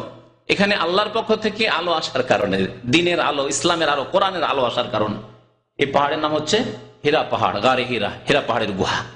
তো এখানে নবী করিম সাল্লাল্লাহু আলাইহি ওয়াসাল্লামের উপর যে প্রথম ওহী আসে ইকরা বিসমি রাব্বিকাল্লাযী খালাকের, এই কয়েকটি আয়াত, সেই দিনটি ছিল সোমবার ছিল। আমাকে নবী করে পাঠানো হয়েছে এই সোমবারে, সেজন্য আমি পছন্দ করি যে এই দিনটিতে আল্লাহর শুকরানা পেশ করি যে আল্লাহ তুমি আমাকে নবী করেছো, তোমার শুকরিয়া আদায় করা উচিত। আল্লাহ তুমি আমাকে দুনিয়াতে জন্ম দিয়েছো, মানুষ করে জন্ম দিয়েছো, আমাকে কুকুর, শ্রীগাল, অন্য কোনো প্রাণী, হাইওয়ান করে জন্ম দেওনি। আল্লাহ তুমি আমাকে মানুষ করে জ্ঞান বুদ্ধি দিয়ে আমাকে শ্রেষ্ঠ জাতি আশরাফুল মাখলুকাত করে, সৃষ্টির সেরা করে আল্লাহ তুমি আমাকে পয়দা করেছো, তার শুকরানা কোথায় আমরা শুকরিয়া আদায় করছি? মানুষকে শুকরিয়া আদায় করতে অন্তর থেকে, অন্তর থেকে, জবান দ্বারা এবং কর্মের দ্বারা। নবী করিম রোজা রেখে কর্মের দ্বারা, আমল দ্বারা আল্লাহর শুকরিয়া আদায় করেছেন। যেমন অন্তর থেকে শুকরিয়া আদায় করেছেন, যেমন জবান দ্বারা আলহামদুলিল্লাহ পড়ে শুকরিয়া আদায় করেছেন, তেমনই শুকরিয়া আদায় করেছেন নামাজ রোজার দ্বারা। জন্ম হয়েছে সেই দিনে রোজা রেখেছেন নবী করিম সাল্লাল্লাহু আলাইহি ওয়াসাল্লাম, শুকরিয়া আদায় করেছেন। সোমবারের দিনে নবী সাল্লাল্লাহু আলাইহি ওয়াসাল্লামের রোজা রাখা সুন্নাত। আচ্ছা, কেউ যদি বলে যে আমারও যেদিন জন্ম হয়েছে সেই দিন আমি রোজা রাখবো, শুকরানা, না, আপনি করবেন না, কারণ সাহাবায়ে কেরামরা তা করেননি। তবে নবী সাল্লাল্লাহু আলাইহি ওয়াসাল্লামের যেদিন জন্ম হয়েছে, আপনার জন্মের দিন চাইতে শ্রেষ্ঠ দিন হচ্ছে ওই দিন। আপনার জন্ম তেমন কোনো মূল্য রাখে না, আপনার জন্মের দিন তেমন কোনো মূল্য রাখে না, কিন্তু নবী করিম সাল্লাল্লাহু আলাইহি ওয়াসাল্লামের জন্মের দিন আপনার কাছে মূল্য রাখে। তিনি পৃথিবীতে এসেছেন, আর তারপর আল্লাহ তাকে নবী বানিয়েছেন, আর তার দ্বারা আমাকে আল্লাহ পাক রব্বুল আলামিন মুমিন মুসলিম হওয়ার তৌফিক দান করেছেন। সুতরাং সেই দিনে রোজা রাখেন যেই দিনে নবী করিম সাল্লাল্লাহু আলাইহি ওয়াসাল্লামের জন্ম হয়েছে, এবং নবী করিম সাল্লাল্লাহু আলাইহি ওয়াসাল্লাম যেই দিনে রোজা রেখেছেন বাস্তবে। তাহলে সোমবার আর বৃহস্পতিবারের এই দ্বিতীয় নফল রোজা হলো। নফল রোজা, তৃতীয় নফল রোজা হচ্ছে মাসে 3টি রোজা রাখা। মাসে, প্রত্যেক মাসে 3টি রোজা রাখা। আরবি মাসে, ইসলামিক মাসে, মুহররম থেকে এই জিলহজ পর্যন্ত প্রত্যেক মাসে 3টি করে নবী করিম সাল্লাল্লাহু আলাইহি ওয়াসাল্লাম রোজা রাখতেন। সোমবারে রাখতেন, বৃহস্পতিবার রাখতেন, আর মাসে 3টি করে রোজা রাখতেন। এই মাসে 3টি রোজা রাখা নবী সাল্লাল্লাহু আলাইহি ওয়াসাল্লাম নিজেও রেখেছেন এবং সাহাবায়ে কেরামদেরকে আদেশ করেছেন। আবু হুরায়রা রাদিয়াল্লাহু তাআলা আনহু সবচেয়ে বেশি হাদিস বর্ণনা করেছেন। হাদিসের কিতাব যদি পড়েন দেখবেন যে আবু হুরায়রা বর্ণনা করেছেন, আবু হুরায়রা বর্ণনা করেছেন, তাই না? 5000-এর বেশি তিনি হাদিস বর্ণনা করেছেন। আবু হুরায়রা রাদিয়াল্লাহু তাআলা আনহু বলছেন যে আওসানি খলিলি সাল্লাল্লাহু আলাইহি ওয়াসাল্লাম বিসালাসিন, আমার অন্তরঙ্গ বন্ধু প্রিয় নবী মুহাম্মদ সাল্লাল্লাহু আলাইহি ওয়াসাল্লাম, সাহাবায়ে কেরামরা এভাবে বলতেন, কিন্তু আল্লাহর নবী বলছেন যে আমি আল্লাহ ছাড়া আর কাউকে বন্ধু বানাইনি। লাউ কুনতু মুত্তাখিযান খলিলান, আমি যদি কাউকে অন্তরঙ্গ বন্ধু বানাইতাম তাহলে কাকে বানাইতাম? লাত্তাখাযতু আবু বকরিন খলিলা, তাহলে আবু বকর রাদিয়াল্লাহু তাআলা আনহুকে আমি অন্তরঙ্গ বন্ধু সাব্যস্ত করতাম, বন্ধু হিসাবে গ্রহণ করতাম। অন্তরঙ্গ খলিল, সাদিক মানে হচ্ছে এমনি বন্ধু, তাই না? রাফিক মানেও বন্ধু, আর খলিল মানে হচ্ছে একেবারে অন্তরঙ্গ বন্ধু। নবী করিম সাল্লাল্লাহু আলাইহি ওয়াসাল্লাম অন্তরঙ্গ বন্ধু একমাত্র গ্রহণ করেছিলেন আল্লাহ পাক রব্বুল আলামিনকে। তাই সাহাবায়ে কেরামরা তো আল্লাহর নবীকে বলতেন, কিন্তু আল্লাহর নবী কোনো ব্যক্তিকে খলিলই বলেননি, তিনি একমাত্র আল্লাহকে খলিল হিসেবে অন্তরঙ্গ বন্ধু হিসেবে গ্রহণ করেছিলেন। তাই আবু হুরায়রা রাদিয়াল্লাহু তাআলা আনহু বলছেন যে আমাকে আমার অন্তরঙ্গ বন্ধু প্রিয় নবী সাল্লাল্লাহু আলাইহি ওয়াসাল্লাম তিনটি ওসিয়ত করেছেন, মানে উপদেশ দিয়েছেন। একটি হচ্ছে সওম সালাসাতে আইয়ামিন মিন কুল্লি শাহর, প্রত্যেক মাসে 3টি রোজা রাখা, প্রত্যেক মাসে 3টি রোজা রাখা। সালাতুদ দুহা, আর দ্বিতীয় উপদেশ ছিল যে দুহার নামাজ পড়বে। দুহার নামাজ সকাল 8টা-9টা থেকে জাওয়ালের আগ পর্যন্ত, সূর্য মাথার উপর থেকে গড়ার আগে আগে, যখন একটু তাপ হয়ে যাবে রোদ্রে তখন থেকে শুরু করে সূর্য মাথার উপর থেকে ঢলে যাওয়ার আগ পর্যন্ত আপনাকে পড়তে হবে। সর্বনিম্ন 2 রাকাত, 4 রাকাত, 6 রাকাত, 8 রাকাত পর্যন্ত পড়তে পারেন। এ হচ্ছে দুহার নামাজ। নবী করিম সাল্লাল্লাহু আলাইহি ওয়াসাল্লাম ওসিয়ত করেছেন, উপদেশ দিয়েছেন আবু হুরায়রা রাদিয়াল্লাহু তাআলা আনহুকে পড়ার। আর কি তৃতীয় উপদেশ দিয়েছেন, ওয়াল্লা আনামা ইল্লা আলা উইতরিন, আর আমি যাতে করে বেতর পড়ে শুই, বেতরের নামাজ পড়ে যাতে ঘুমাই, বিনা বেতরে যাতে না ঘুমাই। এই উপদেশ কেন দিলেন তাকে? এই উপদেশ কেন দিলেন না নবী করিম সাল্লাল্লাহু আলাইহি ওয়াসাল্লাম যে দেখো তুমি তাহাজ্জুদ পড়বে, তা তো বললেন না। জি, নবী করিম সাল্লাল্লাহু আলাইহি ওয়াসাল্লাম ব্যক্তির দিকে লক্ষ্য করতেন, এই ব্যক্তি কেমন। যদি দেখতেন দুর্বল ব্যক্তি, যদি দেখতেন খুব ঘুম ভারী, একজন দুর্বল মানুষ রুগী রুগী হয়ে থাকে, একজন মানুষ এমনি ঘুম বেশি তার, আর তাকে যদি বলা হয় তুমি তাহাজ্জুদ পড়বে আর বেতরটা শেষ রাতে পড়বে, যুক্তিযুক্ত হবে? দুর্বল মানুষ ঘুমিয়ে গেলে তার হুঁশ দিশেই থাকে না। হ্যাঁ, এত ঘুম ভারী যে তাকে জাগিয়ে অনেক সময় জাগানো যায় না, জাগালে আবার শুয়ে পড়ে। ওই রকম লোককে যদি বলা হয় তুমি তাহাজ্জুদ পড়ো আর বেতরটা শেষ রাতে পড়িও, তো কোনোদিন বেতর পড়তে পারবে না। পারবে?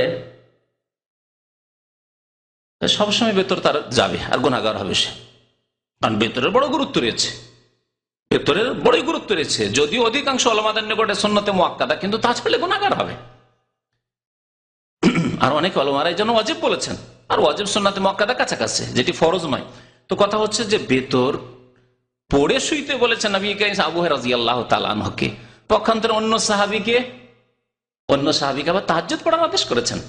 তাহলে এখন দেখতে হবে আপনাদের মধ্যে যারা দুর্বল মানুষ, হার্ড লেবার করে, সারাদিন মেহনতের কাজ করে, 12 ঘন্টা 14 ঘন্টা ডিউটি করেন, আর ভেঙে পড়েন, তারপরে যদি তাহাজ্জুদ পড়েন, তা আশা করেন যে তাহাজ্জুদ পড়বো, তো তাহাজ্জুদও পড়তে পারবেন না আর ভিতরেও পড়তে পারবেন না, গুনাহগার হবেন। এইরকম কাজ করবেন না।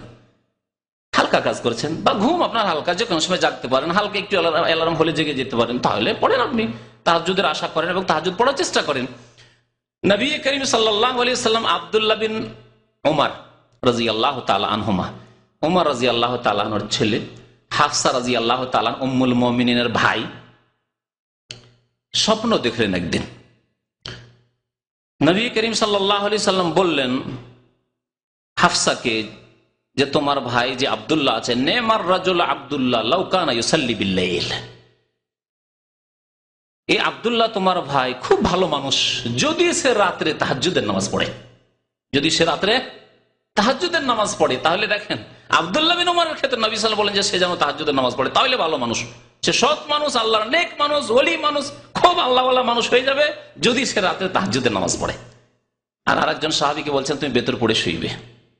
তাহলে আপনার সামনে যেসব লোকেরা রয়েছে, যাদেরকে আপনি বলবেন, বা আপনার ছেলে মেয়েরা রয়েছে, তাদের সম্পর্কে আপনাকে এই তরবিয়তের প্রশিক্ষণের খেয়াল রাখতে হবে যে কাকে কি রকমের বোঝা দেওয়া যেতে পারে, কাকে কি রকমের দায়িত্ব দেওয়া যেতে পারে, কাকে কিভাবে আপনাকে আপনার দিনের পথে লাগানো যেতে পারে। সবার সাথে একই রকমের ডান্ডা দিয়ে কাজ করবেন, এইটি ইসলামের হিকমতের কাজ না, কৌশল নয়। নবী করিম সাল্লাল্লাহু আলাইহি ওয়াসাল্লাম এই ওসিয়ত করেছেন যে 3টি রোজা মাসে রাখবে। এই 3টি রোজা কখন রাখবে? মাসের যে কোনো দিনে রাখতে পারেন, প্রথম কথা। জায়েজ যে কোনো দিনে, প্রথম দিনও রাখতে পারেন, শেষ দিনও রাখতে পারেন। তবে উত্তম হচ্ছে এই ক্ষেত্রে নবী করিম সাল্লাল্লাহু আলাইহি ওয়াসাল্লাম যেমন অন্য হাদিসে বলেছেন যে তোমরা আইয়ামে বীজের রোজা রাখো। নবী সাল্লাল্লাহু আলাইহি ওয়াসাল্লাম রোজা রাখতেন। আইয়ামে বীজ কাকে বলা হয়? যখন সারা রাত্রি জ্যোৎস্না থাকে চাঁদের, জি, 13 তারিখ, 14 তারিখ এবং 15 তারিখ, 13, 14, 15, চাঁদের মাসের 13, 14, 15তে আপনি রোজা রাখবেন। এটি হচ্ছে সবচাইতে উত্তম। তাহলে এই হাদিসের ব্যাখ্যা অন্য হাদিসে আছে, তার উপর আমল হয়ে যাবে। আর তা যদি সম্ভব না হয় যে আপনি 13, 14, 15 আপনি একটানা রাখতে পারেন না, তাহলে আপনি রাখেন প্রত্যেক 10 দিনে একটি করে রোজা রাখেন, দ্বিতীয় দশকে একটি রোজা রাখেন, তৃতীয় দশকে একটি রোজা রাখেন, কোনো অসুবিধা নেই, জায়েজ রয়েছে। মাসে 3টি রোজা আপনি পুরা করে দিতে পারলেন। মাসে যদি 3টি রোজা আপনি রাখেন তো পাবেন কি আল্লাহর কাছে? পাবেন কি হিসাব করে দেখেছেন? 3 বারং কত হবে? 3 বারং 36 হয়ে যাবে। নবী করিম সাল্লাল্লাহু আলাইহি ওয়াসাল্লাম বলেছেন যেই সওম সালাসাতে আইয়ামিন মিন কুল্লি শাহর যালিকা সিয়ামুদ দাহরি কুল্লিহি, যেই ব্যক্তি প্রত্যেক মাসে 3টি করে রোজা রাখবে সেই ব্যক্তি যেন সারা জীবন ধরে রোজা রাখলো। 3 বারং 36 হয়ে গেল। তাহলে 3 বারং 36 এদিকে পেলেন আপনি মাসে 3টি নফল রোজা রেখে, আর ওই রমজান মাসের রোজা রেখে, আর শাওয়াল মাসের 6 রোজা রেখে আরো 1 বছর রোজা পেলেন। তাহলে আপনার বয়স যদি হয় 60, তাহলে 120 বছরের রোজা পেলেন। কত আল্লাহ পাক রব্বুল সুবর্ণ সুযোগ রেখেছেন এই দ্বীন ইসলামে। আল্লাহ পাক রব্বুল সন্তুষ্টি হাসিল করার জন্য, আল্লাহর নৈকট্য লাভ করার জন্য, জান্নাত হাসিল করার জন্য, দুনিয়া এবং আখিরাতে সুখ হাসিল করার জন্য আল্লাহ পাক রব্বুল আলামিন বহু পন্থা রেখেছেন, বহুমুখী ইবাদত বন্দেগী রেখেছেন। আল্লাহ যেন আমাদেরকে তৌফিক দান করেন। রব্বানা লা তুযিগ কুলুবানা বা'দা ইয হাদাইতানা ওয়া হাব লানা মিন লাদুনকা রাহমাতান ইন্নাকা আনতাল ওয়াহাব। আল্লাহ আমাদেরকে হিদায়াত করে দেওয়ার পরে, আমাদেরকে রোজা রমজানের আমল করার পরে, নেকির কাজ করার পরে, ভালো কাজ করার পরে আল্লাহ আমাদেরকে গুমরাহ করে দিও না, আমাদেরকে পথভ্রষ্ট করে দিও না। আল্লাহ আমাদেরকে দিনের উপর অটল রাখো। আল্লাহ দিনের উপর আমাদেরকে কায়েম রাখো। 5 ওয়াক্ত নামাজ আমাদেরকে কায়েম করার তৌফিক দান করো। রব্বানা আতিনা ফিদ দুনিয়া হাসানাহ ওয়া ফিল আখিরাতি হাসানাহ ওয়া কিনা আযাবান নার। ওয়া সাল্লাল্লাহু আলা নাবিয়িনা মুহাম্মদ ওয়া আলা আলিহি ওয়া সাহবিহি আজমাইন।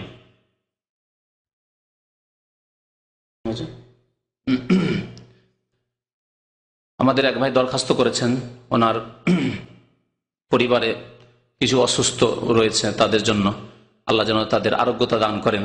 আল্লাহর কাছে দোয়া করেন আল্লাহ যেন তাদেরকে শিফা দান করেন, তাদেরকে সুস্থ করেন। এইরকম অন্যান্য ভাইদের হয়তো আত্মীয় স্বজন বা মুসলিম ভাইরা যারা অসুস্থ রয়েছেন তাদেরকে সুস্থতা দান করেন। যারা মারা গেছেন তাদের আল্লাহ রহম করেন, তাদেরকে জান্নাতবাসী করেন। যারা চিন্তায় রয়েছেন তাদের দুশ্চিন্তা আল্লাহ দূর করে দেন। যারা বালা মুসিবতে রয়েছেন তাদের বালা মুসিবত বিপদ আপদ আল্লাহ দূর করে দেন। আর যারা গুমরাহ হয়ে পথভ্রষ্ট হয়ে রয়েছেন, পাপে রয়েছেন, আল্লাহ তাদেরকে তওবা করার তৌফিক দান করে হিদায়াত দান করেন। আর যেসব ভাইরা সৎ পথের রয়েছেন তাদেরকে আরো অটলতা দান করেন, তাদেরকে আরো আল্লাহ তৌফিক দান করেন, তাদের রুজি রোজগার আল্লাহ যেন সবার বরকত দান করেন। আমিন ইয়া রাব্বাল আলামিন।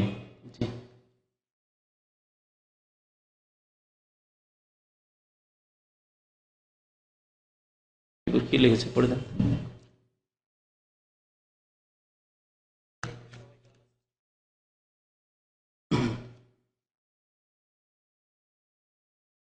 আল্লাহ পাক রব্বুল আলামিন মানুষকে স্বাধীনতা দিয়েছেন। যখন সৃষ্টি করেছেন তার সাথে সাথে মানুষকে আল্লাহ কি করেছেন? স্বাধীনতা দিয়েছেন। চয়েসের স্বাধীনতা দিয়েছেন, বিশ্বাসের স্বাধীনতা দিয়েছেন, কর্মের স্বাধীনতা দিয়েছেন, বলার স্বাধীনতা দিয়েছেন। আপনি বিশ্বাস করতেও পারেন, আবার অবিশ্বাস করতে পারেন। বাধ্য করে আল্লাহ আপনাকে বিশ্বাস করায়নি। আল্লাহ পাক রব্বুল ভালো কথা বলারও আল্লাহ আপনাকে স্বাধীনতা দিয়েছেন, লা ইলাহা ইল্লাল্লাহ বলারও আল্লাহ স্বাধীনতা দিয়েছেন। আবার বলছেন নো গড, কার্ল মার্কসের মতো, স্টালিনের মতো, লেনিনের মতো, তারও আল্লাহ স্বাধীনতা দিয়েছেন। আল্লাহ আপনাকে নেকির কাজ করারও স্বাধীনতা দিয়েছেন, নামাজ পড়ারও স্বাধীনতা দিয়েছেন, আপনাকে পাপ করারও স্বাধীনতা দিয়েছেন। যদি স্বাধীনতা না দিতেন তাহলে পরীক্ষার কোনো ফলাফল, কোনো যুক্তি থাকতো না।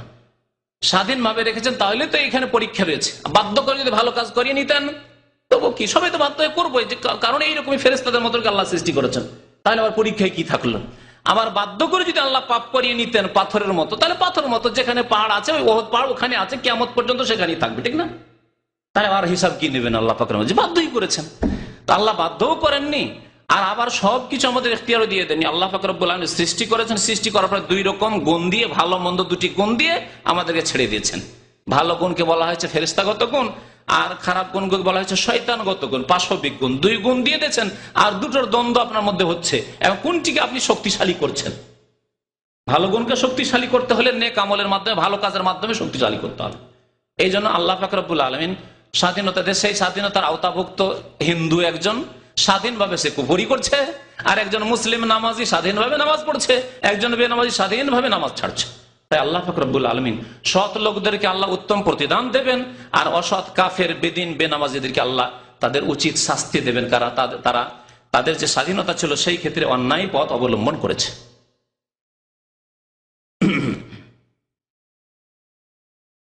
আর কি একটু পড়ে পড়ে শোনো।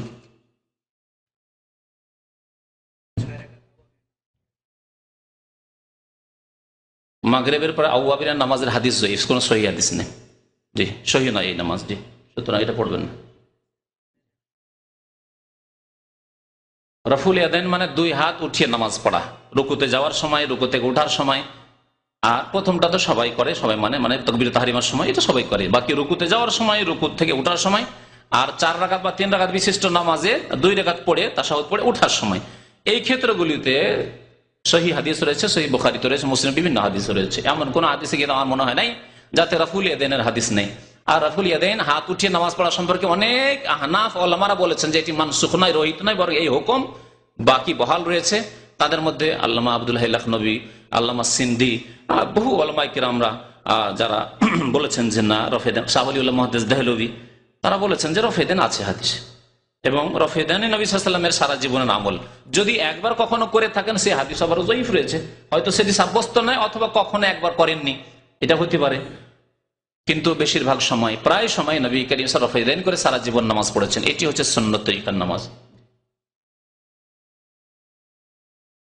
এই ক্ষেত্রে রুকু থেকে উঠে হাত বাঁধা ইমাম আহমদের মত, যার উপর আমল রয়েছে এই দেশে। আর সেই ক্ষেত্রে যে দলিলগুলি তারা দিয়ে থাকে স্পষ্ট নয়, যার ফলে আমরা বলি না। যদি কারো ইচ্ছা হয় বাঁধতে পারে, আর যদি কারো ইচ্ছা হয় না বাঁধে, কোনো অসুবিধা নেই। এটি এমন কোনো বড় ফ্যাক্টর নেই, কারণ একবারে সাব্যস্ত কোনো সুন্নত নয়। বেতন নামাজ 1 রাকাত না বেশি। বেতন নামাজ সর্বনিম্ন হচ্ছে 1 রাকাত, 3 রাকাত, 5 রাকাত, 7 রাকাত, 9 রাকাত। সুতরাং 1 রাকাতও পড়তে পারেন, তবে এই ক্ষেত্রে উত্তম হচ্ছে যে 2 রাকাত আপনি জোড়া পড়ে 1 রাকাত পড়েন। এটি যদি পড়েন ভালো কথা, আর না হলে যদি শুধু 1 রাকাত পড়েন তবুও কোনো অসুবিধা নেই। নবী সাল্লাল্লাহু আলাইহি ওয়াসাল্লাম বহু সময় আওতারাবে ওয়া আয়েদা 1 রাকাত বেতর পড়েছেন। সুতরাং 1 রাকাতকে অস্বীকার করা এটি ঠিক নাই। মহিলা পুরুষের নামাজের মাঝে কোনো পার্থক্য নেই, এবং এই সম্পর্কে একটি বক্তব্য আছে, আশা করি ক্যাসেট পেয়ে যাবেন, সেটা বিস্তারিত আলোচনা আছে। তেমন কোনো পার্থক্য নেই। আর যে পার্থক্য আছে সেটা সাধারণত জানা, সেটা হচ্ছে যে যদি কেরাত করে তো মহিলার উচ্চস্বরে করবে না, যদি সেখানে পুরুষ লোকেরা থাকে, কারণ তাদের আওয়াজটাকে যত পর্দার মধ্যে রাখা যায়, তার রাখা যায় পুরুষদের থেকে, ততটা চেষ্টা করতে হবে। সেই জন্য বাকি নামাজের তরিকা, বসা, উঠা, হাত বাঁধা সবগুলি একরকম পুরুষের মধ্যে।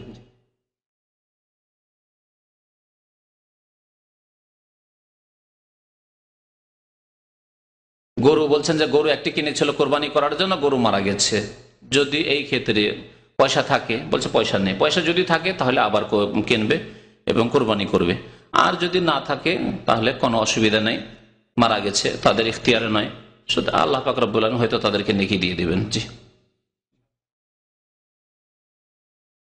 জুমার দিন সপ্তাহের একদিন হচ্ছে নেকির দিন, সওয়াবের দিন এবং ফজিলতের দিন, বরকতের দিন। জুমার দিনে বেশ কিছু ইবাদত নবী সাল্লাল্লাহু আলাইহি ওয়াসাল্লাম বলেছেন, বিশেষ করে বেশি বেশি দুরূদ পড়া নবী সাল্লাল্লাহু আলাইহি ওয়াসাল্লামের উপর, যেমন হাদিসে রয়েছে। তার জুমার দিনে এমন একটি মুহূর্ত রয়েছে, সময় রয়েছে, অল্প সময়, সেই সময় দোয়া করলে যে কোনো দোয়া আল্লাহ কবুল করতে পারেন। যদি আপনি আল্লাহর কাছে দোয়া করতে পারেন, এটা আসর সময় হতে পারে, অথবা নামাজ যে ইমাম শুরু করেছে, খুতবা শুরু করেছে, খুতবা থেকে শুরু করে নামাজ শেষ হওয়া পর্যন্ত হতে পারে, যেমন একটি মত রয়েছে এই ক্ষেত্রে।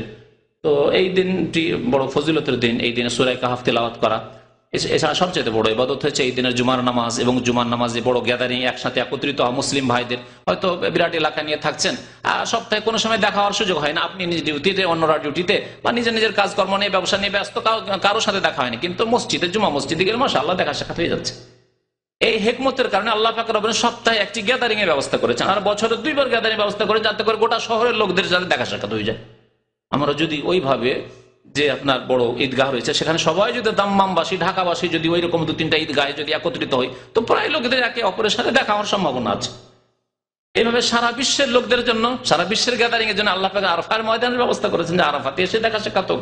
মুসলিমদের সমস্যা, চীনের ভাইদের কি সমস্যা রয়েছে, রাশিয়ার ভাইদের কি সমস্যা রয়েছে, আমেরিকা ইউরোপের ভাইদের কি সমস্যা রয়েছে, ভারতের ভাইদের কি সমস্যা রয়েছে, বাংলাদেশের মুসলমানদের কি সমস্যা রয়েছে ইত্যাদি, এই সম্পর্কে তাদের ওলামায়ে কেরামরা, তাদের নেতৃস্থানীয় ব্যক্তিরা, তাদের যারা নেতৃত্বে ক্ষমতা রয়েছে তারা মত বিনিময় করবে এবং পরামর্শ করবে। এসব বিভিন্ন হেকমত রয়েছে, রহস্য রয়েছে আল্লাহ পাক রব্বুল আলামিন এসব ইবাদত বন্দেগীর ক্ষেত্রে। জি, জুমার দিনে নফল রোজা রাখা যাবে, তবে জুমার দিনকে লক্ষ্য করে নয়, যে জুমার দিন বলেই রাখবো এটি ফজিলতের দিন, এটি উত্তম দিন, সেই জন্য এটি জায়েজ নয়। কারণ একটি হাদিসে নিষেধ করা হয়েছে। তবে যেমন বলেছি, এরা ইঙ্গিত করেছি যে জুমার দিন আপনার ছুটির দিন, সেই দিনটি সুবিধা মনে করছেন, এই উদ্দেশ্যে রাখা যেতে পারে। যে ছুটির দিন ছাড়া অন্য দিন আমার রোজা রাখা কষ্টকর, তাহলে রাখতে পারেন। কিন্তু জুমার দিনকে ফজিলতের দিন মনে করে রাখবেন, তাহলে বিদাত হবে। নবী সাল্লাল্লাহু আলাইহি ওয়াসাল্লাম নিষেধ করেছেন। শনিবারও এইরকম রোজা রাখতে নিষেধ করেছেন, কারণ ইহুদিদের সপ্তাহে বড় দিন বা একটি তাদের উত্তম দিন হচ্ছে শনিবারের দিন, সেজন্য সেই দিনও নবী সাল্লাল্লাহু আলাইহি ওয়াসাল্লাম রোজা রাখতে বিশেষভাবে নিষেধ করেছেন। তবে তার সাথে শুক্রবার শনিবার রেখে নেন, অথবা শনিবারে আপনার সাপ্তাহিক ছুটি, সেই জন্য রোজা রাখছেন, অসুবিধা নেই, রাখা যেতে পারে। জি,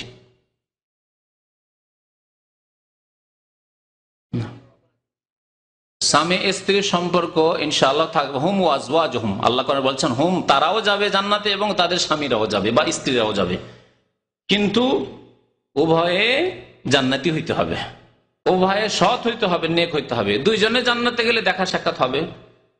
এমনকি ছেলে মেয়েরাও, ছেলে মেয়েদেরকে আল্লাহ দেবেন। আল্লাহ পাক রব্বুল আলামিন বলেছেন যে আল্লাহনা বিহিম আজওয়াজাহুম ওয়া যুররিয়াতাহুম ওয়া মা আলাতনাহুম মিন আমালিহিম মিন শাই, তাদের সাথে তাদের স্ত্রী ছেলে মেয়ে সবাই থাকবে, সবাই যদি সৎ হয়। কিন্তু আপনি নামাজি, আপনার স্ত্রী বেনামাজি, আপনি সৎ, আপনার স্ত্রী অসৎ, সতী নয়, অথবা আপনারা স্বামী স্ত্রী তো মাশাআল্লাহ নেক জান্নাতি, কিন্তু ছেলে মেয়েগুলো বেনামাজি, ইউরোপিয়ান তৈরি করেছেন আপনি, বেনামাজি তৈরি করেছেন, তাহলে মুশকিল। তো কথা হচ্ছে যে আপনাকে মুসলিম তৈরি করতে হবে। আপনার ছেলে মেয়েদেরকে মুসলিম তৈরি করার জন্য 7 বছরে নামাজের আদেশ করতে বলা হয়েছে, 10 বছরে চাপ সৃষ্টি করে নামাজ পড়াইতে বলা হয়েছে, আর 15 বছরের নামাজ ফরজ হয়ে গেছে, বা সাবালক সাবালিকা হলেই নামাজ শুরু ফরজ হয়ে গেছে। এদিকে খেয়াল রাখতে হবে। তারা যদি বেনামাজি হয় তাহলে কি করে তাদেরকে পাবেন? তারপরে জিজ্ঞাসা করেছেন যে তাদের একজন যদি জান্নাতি হয় আরেকজন জাহান্নামী হয় নাকি? আল্লাহ পাক রব্বুল তাকে রাজি করে দেবেন। স্বামী যদি জান্নাতি হয়, স্ত্রী চলে গেছে জাহান্নামে, তাহলে আল্লাহ তাকে উত্তম তার প্রতিদান দেবেন, তার বদলা উত্তম, আরো উত্তম বদলা দেবেন। এর বিপরীত যদি স্বামী জাহান্নামে চলে যায় আর স্ত্রী যদি জান্নাতি হয়, তাহলে আল্লাহ তাকে তার চাইতে ভালো স্বামী দেবেন আল্লাহ পাক রব্বুল আলামিন। যেমন কিছু হাদিসে এসেছে, নবী করিম সাল্লাল্লাহু আলাইহি সাল্লামের কাছে থাকবেন আসিয়া, মারিয়াম, এরকম ধরনের রিওয়ায়াত রয়েছে। তো এর দ্বারা বোঝা যায় যে যারা সৎ বান্দা তাদের জাহান্নামীদের স্ত্রীগুলি ওই সৎ লোকদেরকে দেওয়া হবে। জাহান্নামী কাফের বেদিন হয়ে মারা গেছে, নাস্তিক হয়ে মারা গেছে, কিন্তু স্ত্রী দিনদার নামাজি ছিল। হয়তো বহু লোক রয়েছে আমাদের সমাজে যারা পড়াশোনা করে সাহিত্যিক হয়ে সে বেদিন বিধর্মী হয়েছে, আল্লাহর প্রতি বিশ্বাস নেই, তাহলে চিরকালের সে কাফের, কিন্তু তার স্ত্রী নামাজি, তার বংশের লোকেরা নামাজি, সে স্ত্রী নামাজি, আল্লাহ অবশ্যই তাকে জান্নাত দেবে ইনশাআল্লাহ। এবং জান্নাতে তাকে আল্লাহ রাজি করে দেবে, প্রত্যেককে আল্লাহ জান্নাতে রাজি করে দিবে, কারো কোনো আশা আকাঙ্ক্ষা বাকি থাকবে না। ওই জাহান্নামীর স্বামী মনেই পড়বে না তার। ওই রকমই যেই স্বামী জান্নাতে যাবে তার স্ত্রী জাহান্নামে চলে যাবে, তার ওই স্ত্রী মনেই আসবে না, আল্লাহ এত রাজি করে দেবেন। জি,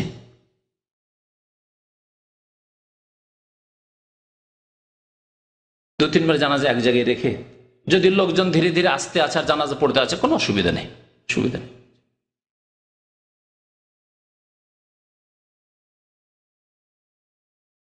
ওয়ায়াবকা রাব্বি যুল জালালি ওয়াল ইকরাম, এরকম তো নাই, কোরআনের আয়াত নাই। ওয়ায়াবকা ওয়াজহু রাব্বিকা যুল জালালি ওয়াল ইকরাম, ওয়ায়াবকা ওয়াজহু রাব্বিকা, অর্থাৎ তোমার রবের মুখমণ্ডল, ওয়াজহ মানে মুখমণ্ডল, জি চেহারা, তোমার রবের চেহারা মুখমণ্ডল শুধু বাকি থাকবে। যুল জালালি ওয়াল ইকরাম, যিনি সম্মানিত, যিনি সম্মানের অধিকারী।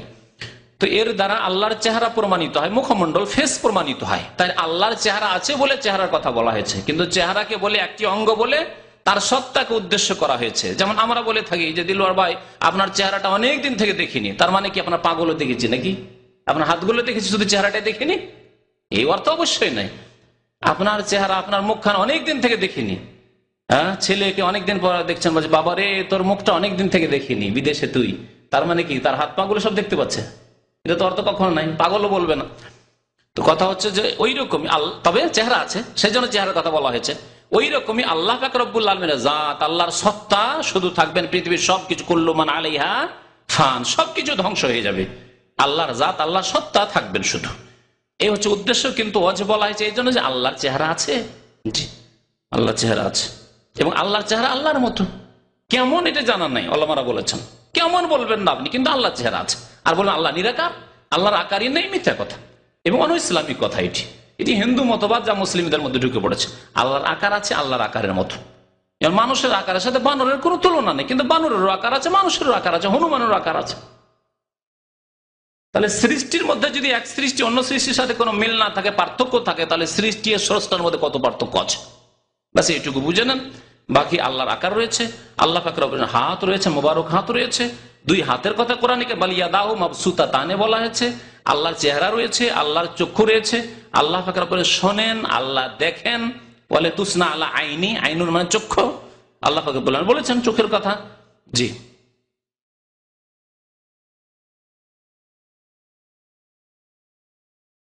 না বিসমিল্লাহ বলে যে কোনো কাজ শুরু করবেন, বিসমিল্লাহ বলে যে কোনো কাজ শুরু করবেন, বিসমিল্লাহ বলে। তারপরে অন্য কোনো দোয়া যদি বিশেষ থাকে সেই দোয়া পড়বেন শেষে অথবা প্রথমে, সুবিধা নেই। কিন্তু আপনাকে যেমন